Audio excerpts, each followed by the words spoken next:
Morning, everyone. So, our story today is about the Egyptian timekeeper. It's called The Timekeeper, and it's about a young priestess called Mehetra. And she was a young priestess in an ancient Egyptian temple. She had trained for years to become a priestess and took her position very seriously. Mehetra's main responsibility was to help another priestess in everyday matters. She also helped out in the regular temple festivals. In the festivals, Mehetra would follow the priestess, chanting and shaking her sistrum, which is a big stick that makes a noise a little bit like a rattle. When Mehetra was not busy, she liked to watch other people go about their duties in the temple. There was one priest in particular who Mehetra liked to follow. His name was Amenemopet. Amenemopet was the Wenuti, which means the hour watcher priest. He was in charge of making sure that temple rituals were performed on time during the day, night, and throughout the year. During the day, Amenemopet watched the sun. He worked out what time of day it was by looking at the sun's position in the sky.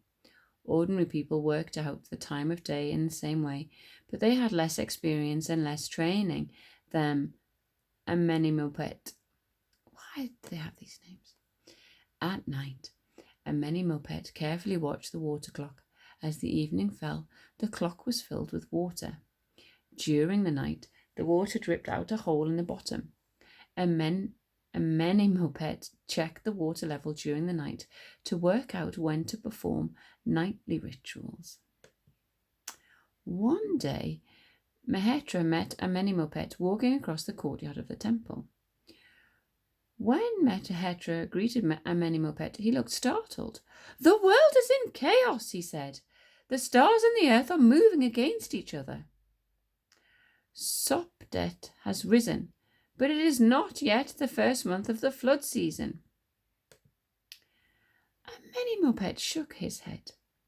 He pointed to the wall where Mehetra saw a list carved into the wall in the hieroglyphs. "This calendar keeps tracks of all the days throughout the year. It tells me that it is not yet time for the New Year festival, but the star Sopdet has risen and the flood is coming. I must consult the high priest." So I wonder what Sopdet is. Shall we have a look? I will tell you. The Sopdet was the highest and the brightest star in the sky, and it marked July, which was the arrival of the flood season. So it's we call it the dog star, or Sirius today. That's what we know it as. I must consult the high priest. "Follow me," he said to Mehetra.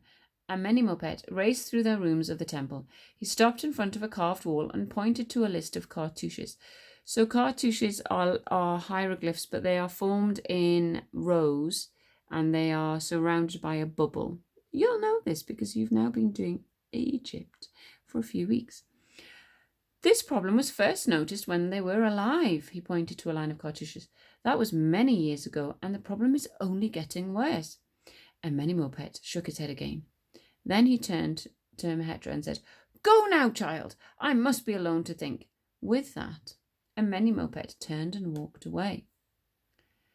Mehetra studied the wall in front of her. Each cartouche contained the name of a pharaoh. Did this problem with the calendar really mean that the world was falling into chaos? Then Mehetra's eye fell upon a clear carving of a Shen sign. The Shen stood for eternity. It had been carved into the wall to show that Egypt would continue forever.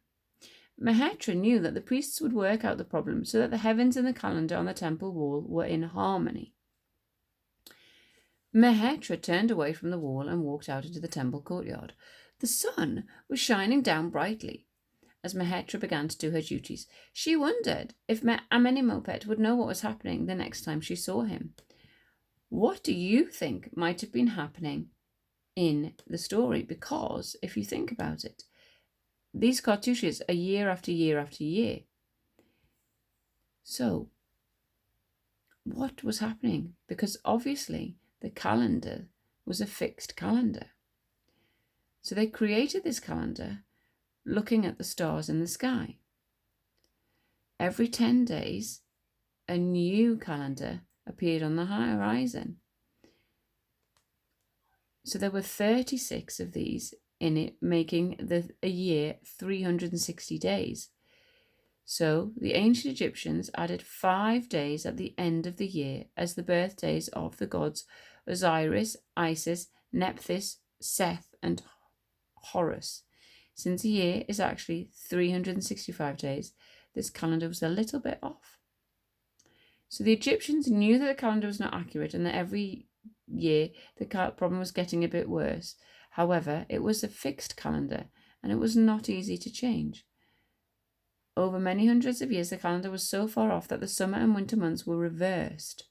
This calendar had to be adjusted many times throughout ancient Egyptian history to keep it accurate. And that's what the wall cartouches showed, that they changed the calendar to keep it in harmony. So there you go. That's your story for today about the Hour Keeper. Have a lovely day, and I will see you tomorrow.